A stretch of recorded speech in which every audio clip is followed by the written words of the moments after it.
Captain Deho stood on the bridge of his ship, looking at the stars through the big window. His ship was called the Eternal Reason, and it was flying through empty space looking for rocks and metals to mine. Deho was tall and thin with gray skin and large black eyes. He belonged to a race called the Valtari. The Valtari were very old and very smart. They had been traveling between stars for thousands of years, but they were also very different from most other beings in the galaxy. The Valtari did not feel emotions like fear, love, or anger. They thought emotions were weak and stupid. They only used logic and reason to make decisions. "Captain," said Bonhua, the science officer, "I am finding something strange on the sensors." Deho walked over to look at the screen. "What is it?" "Metal pieces floating in space. They look like parts of a destroyed ship." Bonhua touched the screen with his long finger. "The pieces are not from any Valtari ship. They are made differently." Deho nodded. "Take us closer. We will look at these pieces and see what they are." The Eternal Reason moved slowly toward the floating metal. As they got closer, more pieces appeared on the screen. There were big chunks of twisted metal, broken glass, and burned parts scattered everywhere. "It was a ship," said Yunbi, the medical officer. She was smaller than the others, with the same gray skin but lighter-colored eyes. "A big ship that broke apart." "Can you tell what kind of ship?" asked Deho. Bonhua studied his instruments. "The metal is made in a way I have never seen before. The design is also strange. This ship was built by someone who is not Valtari." Taemin, the navigator, looked up from his controls. "Captain, I am finding something else. There is a small object still giving off power signals." "Show me," said Deho. The main screen changed to show a small, round pod floating alone in the darkness. It was badly damaged, with cracks in its surface and sparks coming from broken parts. "It is some kind of escape pod," said Taemin, "but it is failing. The power will be gone soon." Deho stared at the pod. According to Valtari rules, they should study it from far away. They should not get involved with unknown aliens. But something made him want to look closer.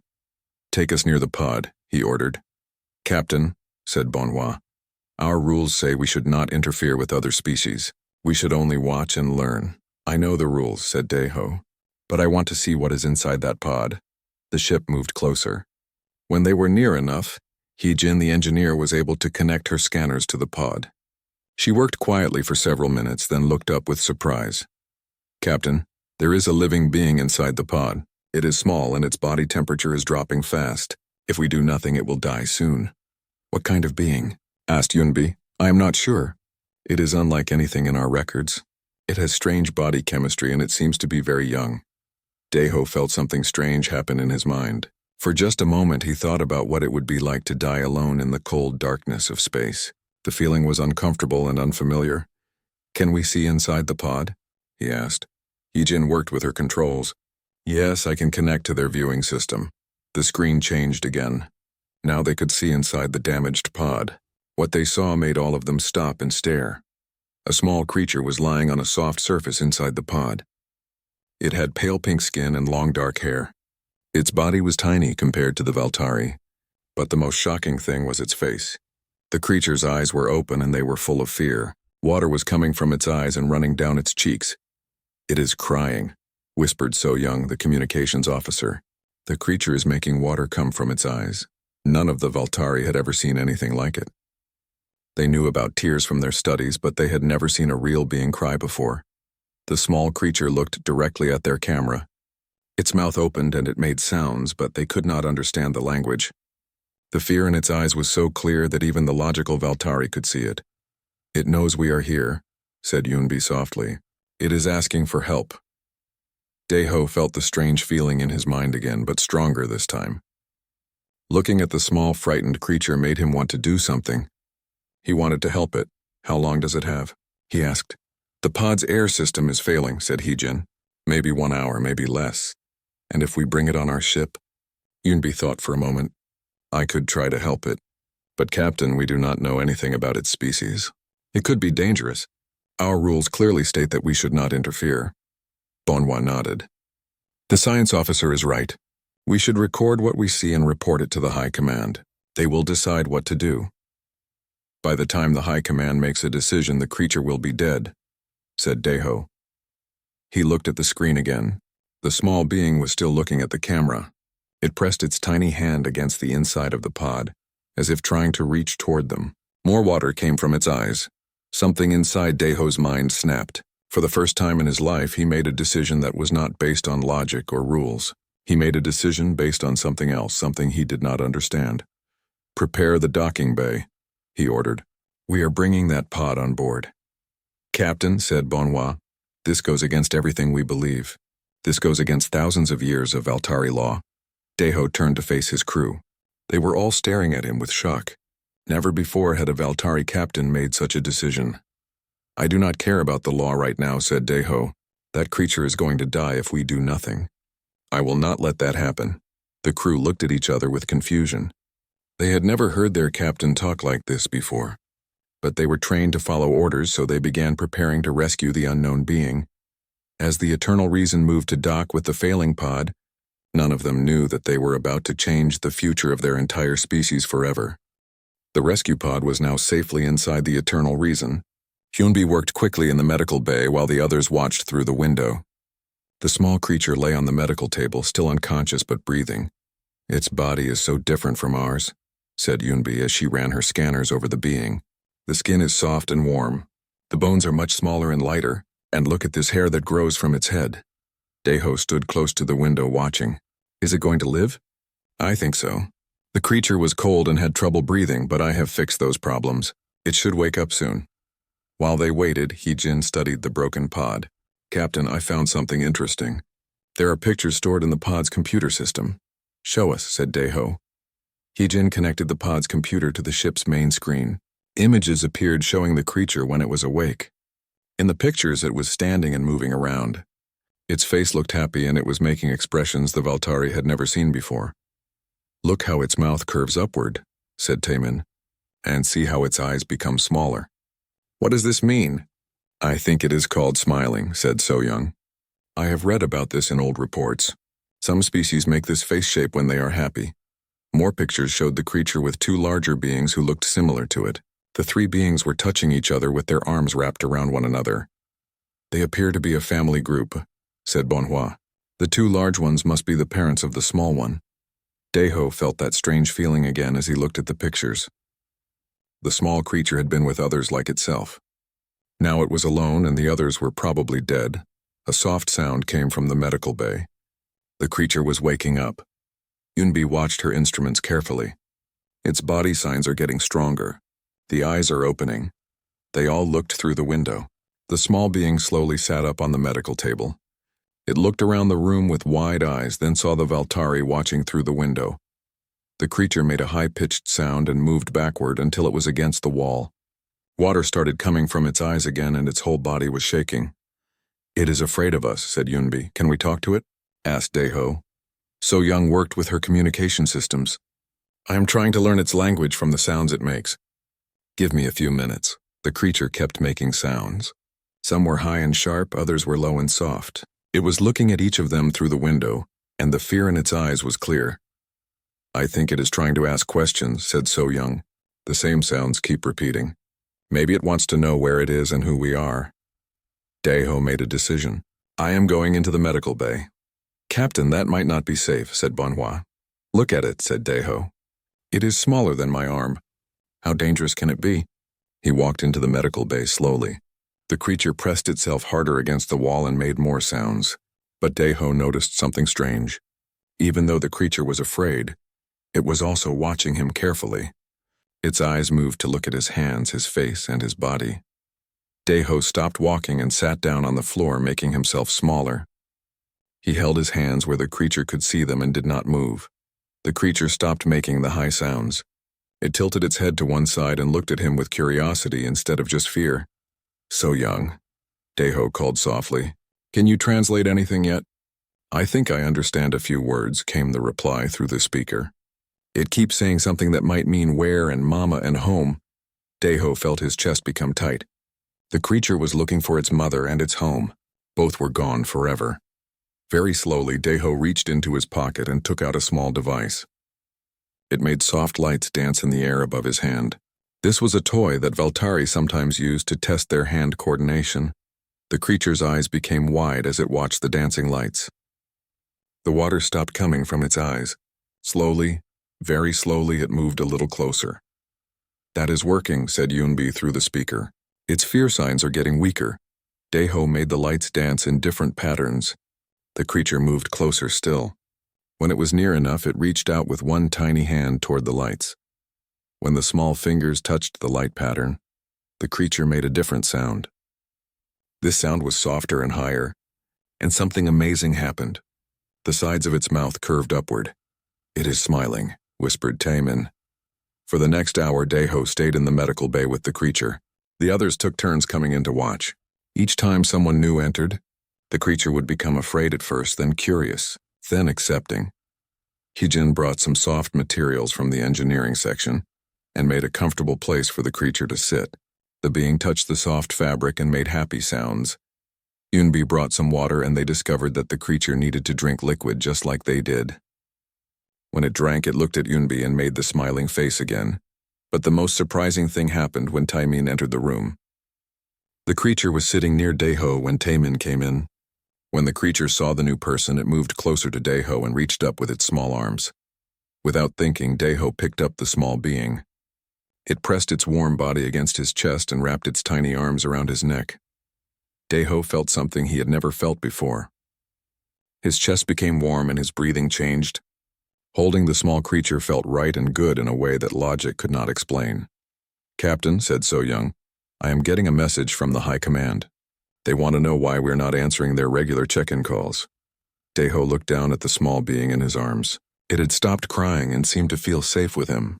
"Tell them we are having communication problems. Tell them we will contact them when the problems are fixed."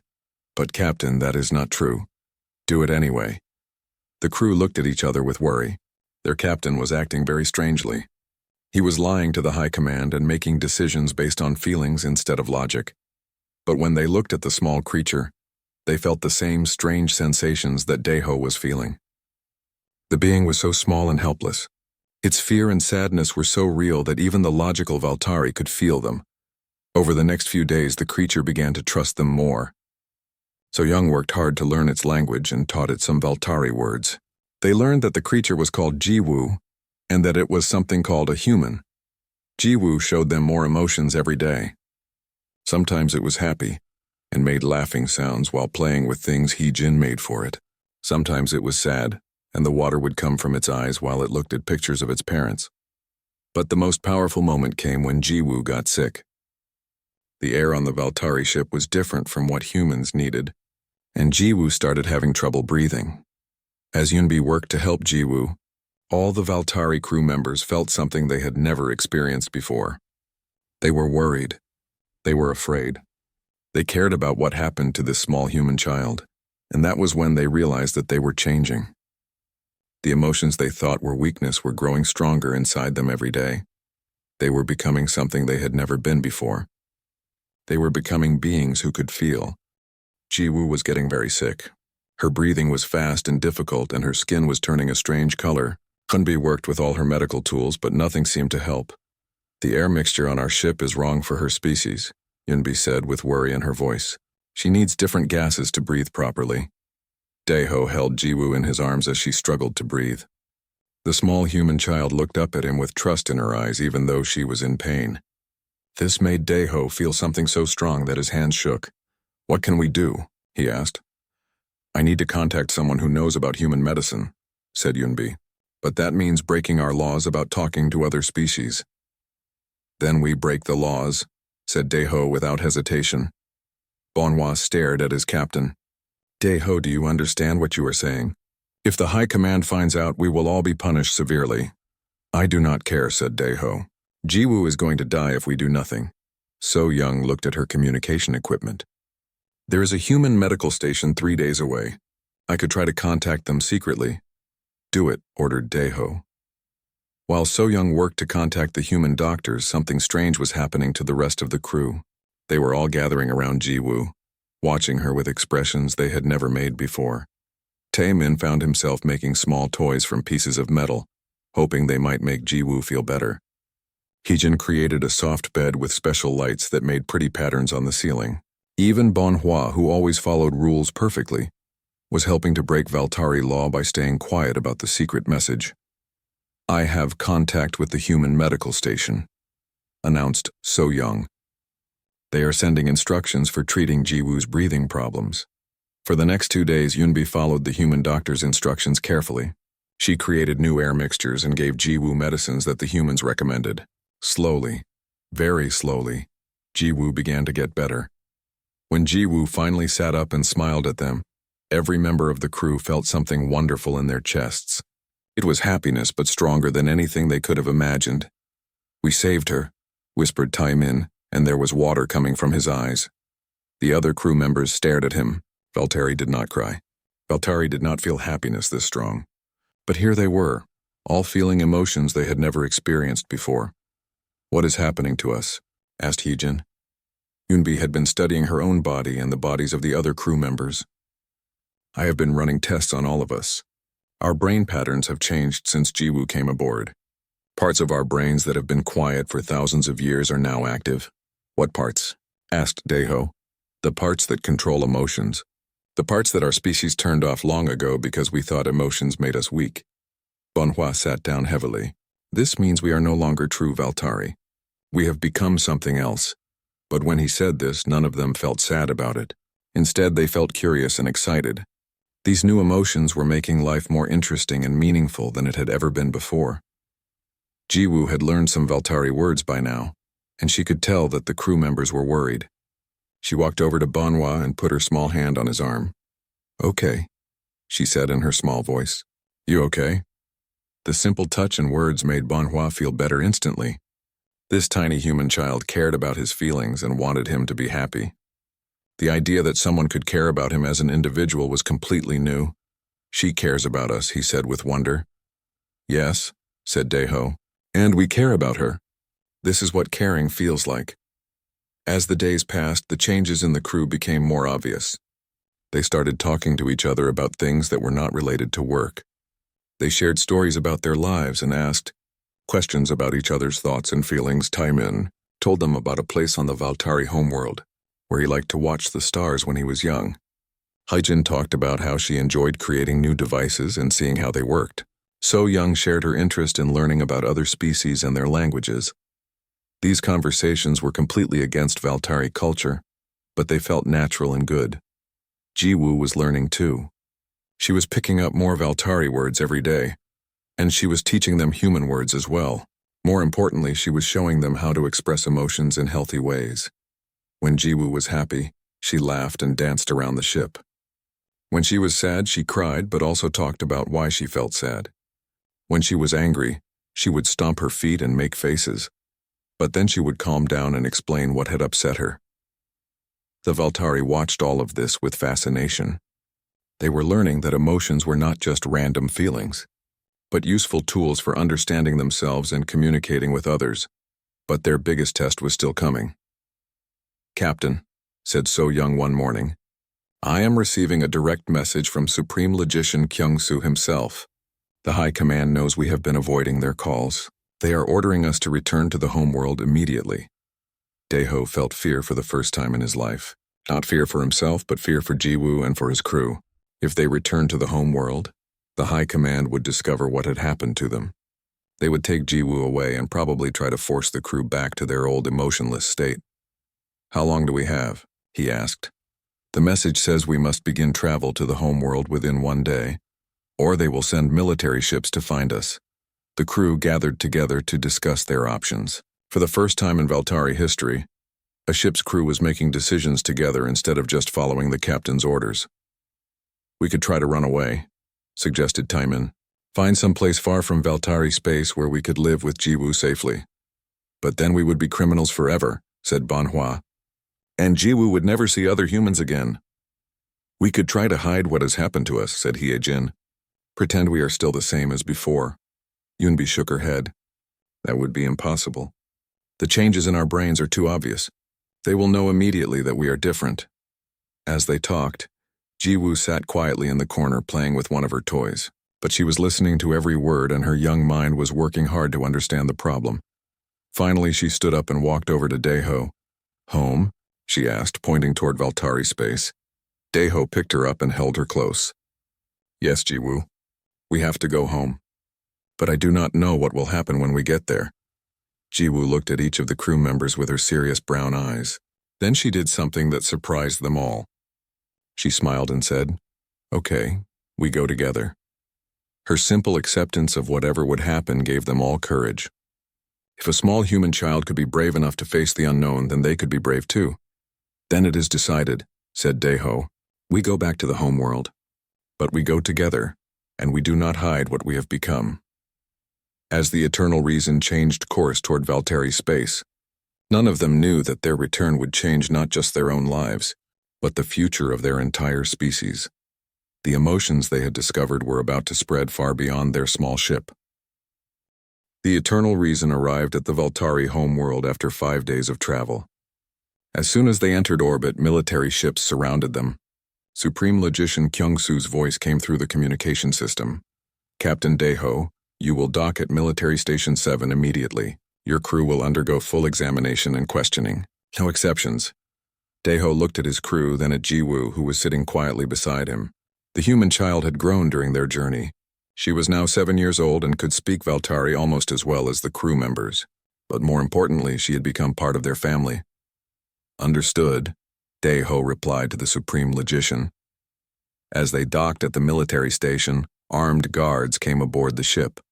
The guards looked at the crew with cold, emotionless faces, and Daeho remembered that this was how all Valtteri used to look. "Where is the alien creature you rescued?" demanded the lead guard. Jiwoo stepped forward before anyone could stop her. "I am Jiwoo," she said in perfect Valtteri. "I am the human." The guard stared at her with surprise.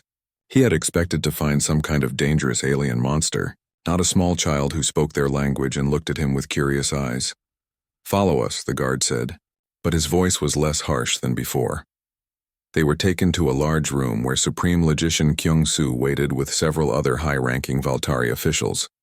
Kyung-soo was very old with skin that was almost white instead of gray, and his eyes showed no emotion at all. "Captain Daeho," said Kyung-soo, "you have broken many laws. You rescued an unknown alien without permission. You made contact with another species without authorization, and you have contaminated your crew with emotional responses." "Yes," said Daeho simply. "I did all of those things." Kyung-soo seemed surprised by the direct answer. "Do you understand that these actions threaten the stability of our entire species? Emotions are dangerous. They make beings weak and unpredictable." Jiwoo stepped forward again. She was small compared to all the adult Valtteri, but she did not seem afraid. "May I speak?" she asked politely. The officials looked at each other with confusion. No one had expected the alien child to participate in the discussion. "You may speak," said Kyung-soo. "I have lived with Captain Daeho and his crew for many months," Jiwoo began. "They saved my life when I was dying alone in space. They took care of me when I was sick. They learned my language and taught me theirs. They played with me when I was sad and comforted me when I missed my parents." She paused and looked around the room at all the emotionless faces. "You say emotions make them weak, but I think emotions made them strong. Strong enough to help someone they did not know. Strong enough to break rules when those rules would have let me die. Strong enough to care about others more than themselves." Young-ho, the chief scientist, stepped forward. "The child does not understand," he said. "Emotions seem good at first, but they lead to chaos and war and suffering. Our species eliminated emotions thousands of years ago to become perfect beings." "But are you perfect?" asked Jiwoo. The question surprised everyone in the room. "What do you mean?" asked Young-ho. "Captain Daeho told me about Valtteri history. He said your people used to create beautiful art and music. He said you used to explore space because you were curious about new things. He said you used to form close friendships and care about each other as individuals." Jiwoo looked at Supreme Logician Kyung-soo directly. "You stopped doing all of those things when you removed emotions. You became very good at following rules and solving logical problems, but you stopped growing. You stopped learning new things about yourselves. Is that really perfect?" The room was completely quiet. No one had ever asked such questions before. Kyung-soo studied Jiwoo for a long moment. "You are very young. You do not understand the dangers of emotional thinking." "Maybe," said Jiwoo, "but I understand that Captain Daeho and his crew are happier now than they were before. I understand that they care about each other and work together better than ever. I understand that they saved my life because they chose to, not because someone ordered them to." Yoonbi stepped forward. Supreme Logician, I have been studying the changes in our brains. The emotional centers that have reactivated are connected to parts of the brain that control creativity, problem solving, and social cooperation. We are not just feeling emotions, we are thinking in new ways. Dangerous ways, said Young Ho. Different ways, corrected Bonhua. And different does not always mean dangerous. Kyung-soo raised his hand for silence. Enough, the decision has been made. The alien child will be placed in a research facility for study. The contaminated crew members will undergo neural reconditioning to remove the emotional responses. The ship will be destroyed to prevent further contamination. No, said Daeho firmly. Everyone stared at him. No one had ever directly refused an order from the Supreme Logician. No, repeated Kyung-soo. You cannot take Ji-woo from us. She is not just a research subject. She is a person, and we will not allow you to force us back to being emotionless. The other crew members moved to stand beside their captain. Even though they were facing the most powerful Valtari in the galaxy, they stood together. Then you are criminals, said Kyung-soo. And criminals must be punished. But before he could give orders to arrest them, something unexpected happened. The guards who had been standing around the room began to look uncomfortable. They had been listening to the entire conversation, and Ji-woo's words had affected them too. One of the guards, a young Valtari named Ja-hyun, stepped forward. Supreme Logician, permission to speak? What is it? The child's words. They make sense. I have been watching her and the crew, and I do not see danger. I see cooperation, I see caring. Is this really something we should fear? Kyung-soo's eyes flashed with anger. You are being contaminated as well. Report to the medical bay for immediate examination. But Jae-hyun did not move. With respect, Supreme Logician, I do not wish to be examined. These new feelings, they are not bad. They make me want to be a better person. More guards began to nod in agreement. The emotional awakening was spreading just as Kyung-soo had feared. This ends now, declared Kyung-soo. He activated a device on his wrist. Security alert. Level 1 contamination protocol. Seal this room immediately. Heavy doors slammed shut around them, but instead of panic, Daeho felt something else, determination. Ji-woo, he said softly. Are you afraid? The small human girl looked up at him and smiled. A little bit, but we are together, so it will be okay. Her simple faith in them gave the entire group courage. They had chosen to feel emotions, and that choice had made them stronger, not weaker. Outside the sealed room, more and more Valtari were beginning to question what they had been told about emotions. The awakening could not be stopped by locked doors or threats. The future of the Valtari species hung in the balance, and a small human child had become the center of the storm. The sealed room was quiet for several hours. Outside they could hear voices and footsteps as more Valtari arrived at the military station. Some voices sounded angry, but others sounded curious and questioning. Ji-woo sat calmly with the crew, teaching them a human game called 20 Questions. Even in this dangerous situation, she was still helping them learn about emotions by showing them how to have fun. Is it something you can eat? Asked Taemin. No, said Ji-woo with a smile. You have 15 questions left. The game was interrupted when the door opened. Supreme Logician Kyung-soo entered with several new officials. But these officials looked different from the ones before. Their faces showed small signs of emotion, curiosity, uncertainty, and even a little fear. The situation has become more complicated, announced Kyung-soo. Word of the emotional awakening has spread throughout the station. Many Valtari are asking questions about our policies regarding emotions. One of the new officials, a female named Hana, stepped forward. Supreme Logician, I have been studying the historical records. Before we eliminated emotions from our species, the Valtari accomplished great things. We created art, music, and literature that other species still admire today. We explored space not just for resources, but because we were curious about the universe. Those accomplishments came at the cost of wars and suffering, replied Kyung-soo. But we also eliminated joy, love, friendship, and compassion, said Hana. Were those emotions really worth losing? Ji-woo raised her hand like she was in school. May I say something? Kyung-soo nodded reluctantly. In my species, we have wars and suffering too, said Ji-woo. But we also have beautiful things because of emotions. My parents loved me so much that they put me in the escape pod to save my life when their ship was dying. Captain Deho felt compassion and saved me from space. Unbi felt caring and worked hard to make me well. Taemin felt joy and made toys to make me happy. She looked around at all the adult faces watching her. Maybe the problem is not emotions themselves. Maybe the problem is not learning how to use emotions in good ways. An older Valtari named Hyunwoo spoke up. The child has a point. We assumed emotions could only cause problems, so we eliminated them completely. But what if there was another choice? What if we could keep emotions but learn to control them wisely? Impossible, said Young-ho. Emotions cannot be controlled. But they can, said Yunbi. I have been studying Jiwoo's brain patterns for months. Humans feel emotions very strongly, but they also have brain structures that help them manage those emotions. They can choose how to respond to their feelings. This is all theoretical discussion, said Kyung-soo impatiently. The reality is that the emotional contamination is spreading. If we do not stop it now, our entire species will be changed forever. Would that be such a terrible thing? Asked a new voice. Everyone turned to see Woo Jin, a cultural analyst who had just arrived. He looked different from the other Valtari. His eyes showed curiosity and excitement. I have spent the last few hours interviewing the emotionally awakened Valtari on this station, Woo Jin continued.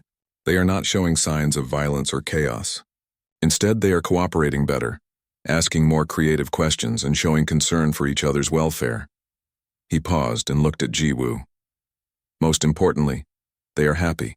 For the first time in thousands of years, our people are experiencing happiness. Kyung-soo's face remained emotionless, but his voice showed strain. Happiness is not logical. Happiness serves no useful purpose. Jiwoo walked over to the Supreme Logician and looked up at his tall figure. May I hug you? She asked. The question shocked everyone in the room. No one had ever asked to touch the Supreme Logician in such a familiar way. Why would you want to do that? Asked Kyung-soo. Because you seem sad and lonely. Hugs help when people feel sad. I do not feel sad. I do not feel anything. Jiwoo tilted her head and studied his face carefully. Yes, you do. You feel afraid. You are afraid that if your people change, you will not be important anymore. You are afraid that everything you believed was wrong. The room was completely silent. A small human child had seen right through the Supreme Logician's emotionless mask. Kyung-soo stared down at Jiwoo for a long moment. Then, to everyone's amazement, he knelt down so that he was at her eye level. You are very perceptive for such a young being, he said softly. It is okay to be afraid, said Jiwoo. Everyone gets afraid sometimes, but fear does not have to control what you do. She opened her small arms. Hug? For several seconds, Kyung-soo did not move. Then slowly, he reached out and allowed Jiwoo to put her arms around him. The moment her small arms touched him, something broke inside the Supreme Logician's mind. Emotions that had been suppressed for over 200 years came flooding back. For the first time in centuries, Kyung-soo felt love, fear, joy, and sadness all at the same time. Tears began to flow down his face as he gently hugged the small human child. What have we done to ourselves? He whispered. Over the following weeks, the Valtari species faced the biggest decision in their history. They could not go back to being purely logical beings. The emotional awakening had spread too far and could not be reversed. But they also could not become purely emotional beings like their ancient ancestors. That path had led to problems in the past. Jiwoo, now 8 years old and speaking Valtari like a native, proposed a third option during a great council meeting attended by Valtari from across the galaxy. What if you become something new? She suggested. Not the old emotional Valtari and not the logical Valtari you became, but a new kind of Valtari who can think with both logic and feelings. The scientist Chaewon had been studying this possibility. It would require careful genetic modification and mental training for every individual. We would literally be creating a new subspecies. The old Valtari would cease to exist, added Hyunwoo sadly. Maybe, said Jiwoo, but something beautiful would take their place. You would be the first species in the galaxy to perfectly balance thinking and feeling. The decision was not easy. It took months of debate and careful planning. But eventually, the Valtari chose transformation over stagnation. They called themselves the Neo-Valtari, and they became something unique in the galaxy. Beings who could use both logic and emotion as tools for understanding the universe.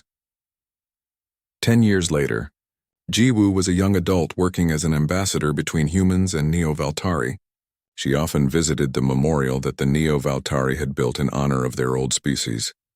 Daeho, now an elder leader of the Neo-Valtari, joined her there one day. "Do you ever regret what happened?" he asked. Jiwoo smiled and took his hand. "How could I regret something that brought so much good into the universe?" She looked up at the stars visible through the dome above them. "My parents died so I could live. You and your crew changed so I could grow up safely. Your entire species transformed so that future generations could be both wise and caring. Every choice led to something better." Daeho felt the warm combination of logic and emotion that now guided all Neo-Valtari thinking. She was right. The loss of the old Valtari species had been sad, but the birth of the Neo-Valtari was beautiful. "Besides," added Jiwoo with a grin, "I think your people are much more fun now." Daeho laughed. Another emotion he had learned from the small human child who changed everything. Around them, Neo-Valtari children played with human children in the gardens, learning together how to balance thinking and feeling in harmony. The future belonged to both species now, and it was brighter than anyone had dared to imagine.